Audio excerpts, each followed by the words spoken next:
We started off with the petrol prices as they go up by 8 shillings, 0.99. Diesel goes up by 8 shillings, 0.67, as kerosene goes up by 9 shillings, 0.95 in latest Epra review. Now, super petrol, diesel and kerosene prices have gone up by 8.99 Kenyan shillings, 8.67 Kenyan shillings, and 9.95 per Kenyan shillings per litre, respectively, in the latest Energy and Petroleum Regulatory Authority review announced Monday. Now, the new prices from July 15th through August 14th will see a litre of super petrol go for 186.31 shillings in Nairobi, while diesel will sell at 171.58 shillings, and kerosene will meanwhile cost 156.58 a litre in the capital. And in Mombasa, the cost is set at 183.02, and diesel 168.30 and 153.29 for super petrol, diesel and kerosene, respectively. At the same time, consumers in Kisumu will buy a litre of super petrol at 186.15, diesel at 171.78, and kerosene at 156.83. Now, the average landed cost of imported super petrol increased by 6.45% from 590.24 US dollars per cubic meter in May 2025 to 628.30 per cubic meter in June 2025. Now, diesel increased by 6.27% from 580.23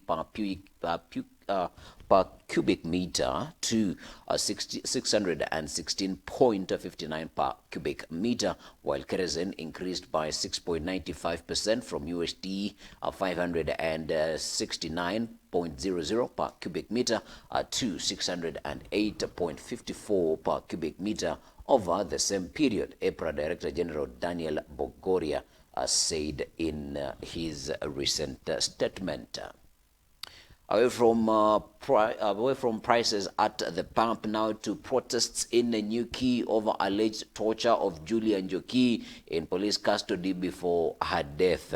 And tension has gripped Liki slum in Nanyuki after police officers blocked protesters from entering Nanyuki town. The demonstrators are demanding justice for Julia Njoki, who was arrested during Sabasaba protests and allegedly tortured by police officers while in custody. Protesters blocked the main road into Nanyuki town, lighting fires and erecting barricades, demanding the arrest of the police officer who allegedly hit Njoki so that justice can be served. The 24-year-old was allegedly tortured while in custody after failing to pay 50,000 Kenyan shillings bond. According to her family, Njoki was heading home on the fateful evening of this July 7 protest, where she was rounded up with other protesters and taken to Nanyuki police station, where she spent the night. Here are the full details from Nanyuki. Justice for Jury! Justice for Jury! What did she do? I know it's hard for me. Huyu ni mtoto wangu wa kwanza. Mbegu ya karaoke ya kwanza ndio hii. Wameua. Na karaoke ni chief hapa anamulia mtoto. Even what he is doing as a chief, he should quit. Sasa tunataka haki. Kwa sababu haki tusipotokea sisi wote kutafuta haki, tutauawa sisi wote. Na hata leo ni kama wamejipanga. Wameamua hatutaandamana, wameamua kuna haki tutatafuta. Tunataka mwenye ako responsible. Whoever is responsible, hiyo ndio Mbogi inataka. Na Mbogi haitaki kitu kingine. Tunataka kujua mwenye amefanya hii ni nani. Na DCI hakuna kwenda kutafuta ati huko ama huko ama huko. And away from that story now to Gachagua, as he says, I am not interested in overthrowing Ruto. we will unseat him in 2027. And former Deputy President Rigathi Gachagua has dismissed claims by President William Ruto loyalists that he is seeking to overthrow government using unconstitutional means. On July 9, a fuming head of state vowed to deal with those plotting to oust him from power unconstitutionally. And his allies have since accused Gachagua of plotting a coup through staging protests. In his rebuttal, Gachagua, who is on a tour of the United States, said Ruto would be allowed to finish his term until change is made through the ballot in the 2027 general elections. The DCP party leader commented on what he called a gross violation of human rights, referencing to the shoot to kill and shoot on the leg orders, which have since attracted public uproar, with the orders being termed as excessive in nature. He went on to claim that a famed gang leader popular in the 1990s, who was plagued with court cases, had the cases withdrawn for his involvement in the recent protest chaos. The DCP party leader continued preaching about the one-term movement, an anti-government establishment movement, with the intention of preventing the Kenya Kwanza movement from securing another term in office. These are the full details to the story. Hata hapa Amerika, hapa ni one term. You entered dialogue with him called NADCO. It has not yet been implemented. Now you want us to start a new one. The other day, after you lost the AU chairmanship, you entered into MOU with him for a 10-point agenda. Among the things you agreed is that no abductions, no killings. They have now increased instead of being stopped. You agreed that governors will be given 450 billion. That has not happened. So the two dialogues you have done with William Ruto, none has been implemented. Now you want us to go into a third one. And I heard him saying yesterday, Rigiji cannot be the solution. No, Rigiji is not the solution. I've never said I'm the solution. I cannot be the solution.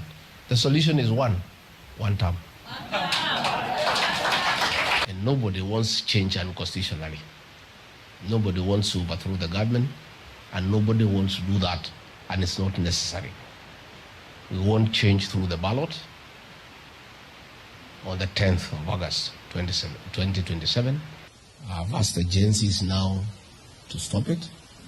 They have made their point. Please don't mistake it to be cowardice. No, it's just being strategic. A good soldier must live to fight another day. Clergy has come out and called for constructive dialogue to find a lasting solution to the situation in the country. Here are the full details to the story. Jina langu ni Askofu Cleophas Soseso. Ungependa tu serikali iweze kukubali kusikiza na kuongea na washikadau wote, ili tuweze kujua ni namna gani tutaweza kujikwamua katika janga hili. Maandamano ya kila siku kweli hayataweza kuleta suluhu. We highly recommend that even as we exercise our constitutional rights, that we don't destroy our beautiful nation. We have noted the good effort that were initiated by sober and patriotic young people have been infiltrated by elements, now turned goods, who have gone into causing insecurity and destruction of property. Kenya ni urithi wetu na pamoja kutoka kwa Mungu, na ni wajibu wetu kulinda taifa hili kupitia uzalendo. O God of all creation, bless this our land and nation. Justice our shield and defender. May we dwell in unity, liberty, and plenty be found within our borders. And away from that now to a court has declined to block DIG Lagat's return as IPOA confirms probe still active. Now, Deputy Inspector General of Police Eliud Kipkoech Lagat could soon resume his office duties after the High Court declined to issue conservatory orders barring him from returning to office, even as the Independent Policing Oversight Authority clarified that he remains under active investigation over the death of teacher Albert Ojwang while in police custody. In a constitutional petition filed by UK-based activist Eliud Matindi, Justice Chacha Mwita ruled that there would be no interim orders preventing Lagat from carrying out his duties as Deputy Inspector General until the matter was fully heard and determined. Instead, the court instructed Lagat, the Attorney General, and the National Police Service Commission to respond to the petition by July 23rd, after which further instructions would be issued. Matindi had sought interim orders prohibiting Lagat from performing any functions under Section 23 of the National Police Service Act, claiming that his continued presence in office jeopardizes ongoing investigations. Now, the activist also challenged Patrick Tito's appointment as the acting deputy IG, alleging that Lagat improperly delegated authority via a letter dated June 16, 2025, while he claims violates the law. In response to recent media reports claiming that Lagat has been cleared and is free to resume work, the IPOA issued a firm rebuttal. Here are the full details to the story.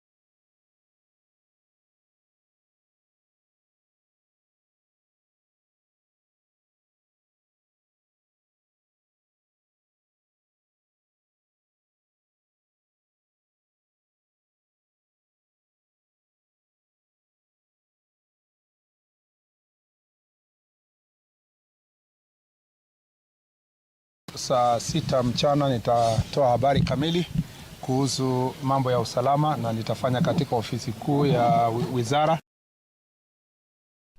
And away from that now to Nakada to raise alcohol drinking age to 21 years, ban sale near schools. And the National Authority for the Campaign Against Alcohol and Drug Abuse plans to implement stricter rules on the sale and consumption of alcohol and drugs. The National Police on the Prevention of Alcohol, Drug and Substance Use, the National Policy, on the Prevention of Alcohol, Drugs and Substance Use 2025 proposes stringent measures that the authority believes will tame the alcohol consumption crisis in the country, mostly among the youth. Some of the rules include banning the sale of alcohol near schools and places of worship, while instilling a zero tolerance for irresponsible alcohol and drug promotion. Likewise, the policy aims to restrict the sale of alcohol to under 21s, while also enhancing protection for those who seek to abstain from alcohol and drugs. Here are the full details to the story. Now, if they start drinking alcohol early, at the age of 18 maybe, it impedes brain development. It can cause a higher risk of addiction. It can create risk-taking behavior amongst the youth.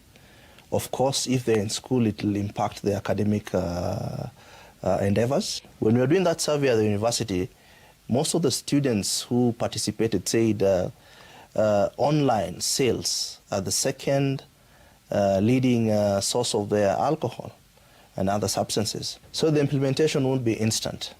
I think in some cases we'll have to do some legislative amendments. It touches very many sectors.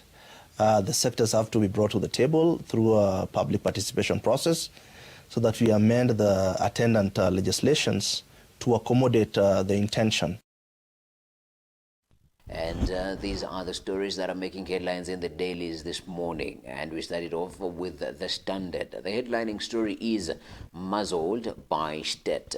And a public servant in Nanyuki is leaving proof of the damage police brutality inflicts on society. Chief Martin Kariuki Rienye, a father to Julia Wangui, the latest victim of deadly police violence while in custody, is now a broken man, gauged from speaking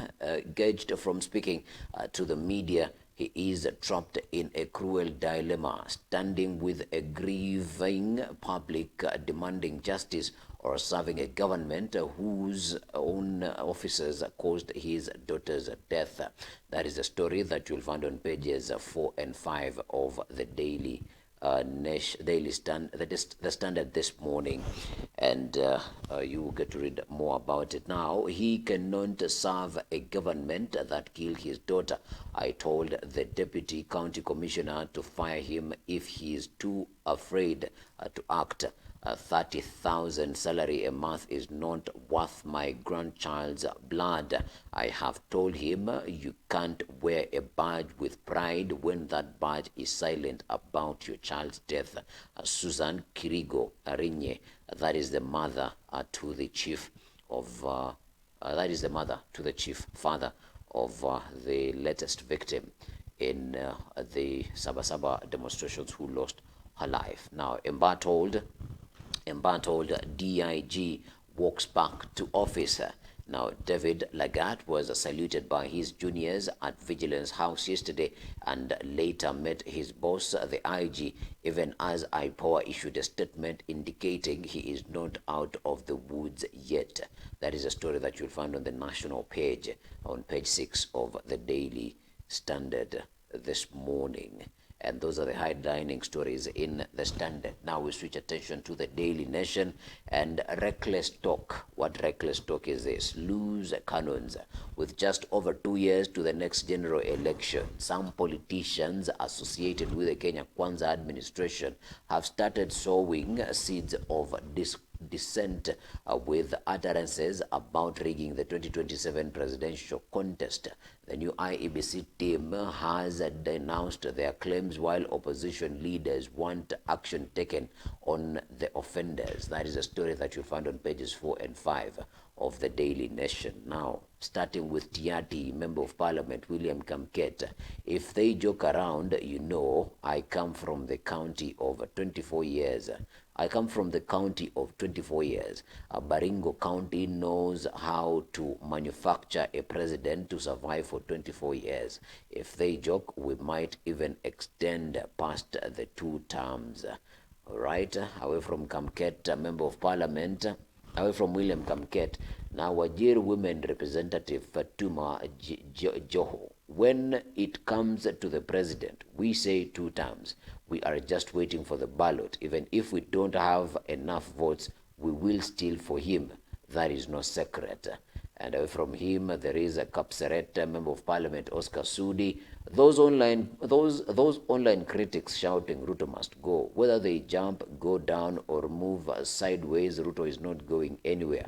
Even if his votes won't be enough, we will add them. And away from that, Baringo North MP Joseph Makilap, Dr. Ruto must stay. Let it not be that when a leader comes from our region, we say he must go. But when from another region, no one pushes such an agenda. Those are some of the sentiments of the leaders from the Kenya Kwanza alliance. Now, Lagat resumes office as bid to stop return flops.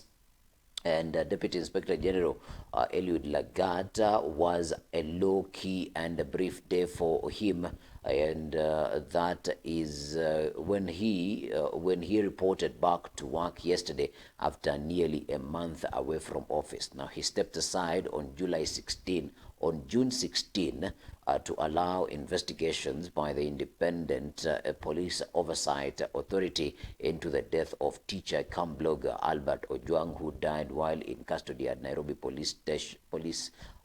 Central Police Station. while he was in custody. Among other stories, revealed plumbers and teachers posed as health workers in 9 billion UHC scandal. Okay, some 3,000 of this 8.5 of the 8,571 health staff deployed to COVID-19 front lines in 2020 were not medics or officials conducting a national head count of the workers have found out.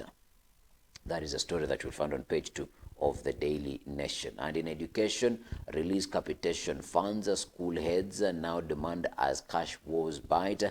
Principals of public secondary schools have demanded that the government release over 18 billion owed to the institutions since the beginning of the calendar year, warning that the shortfall has negatively affected learning.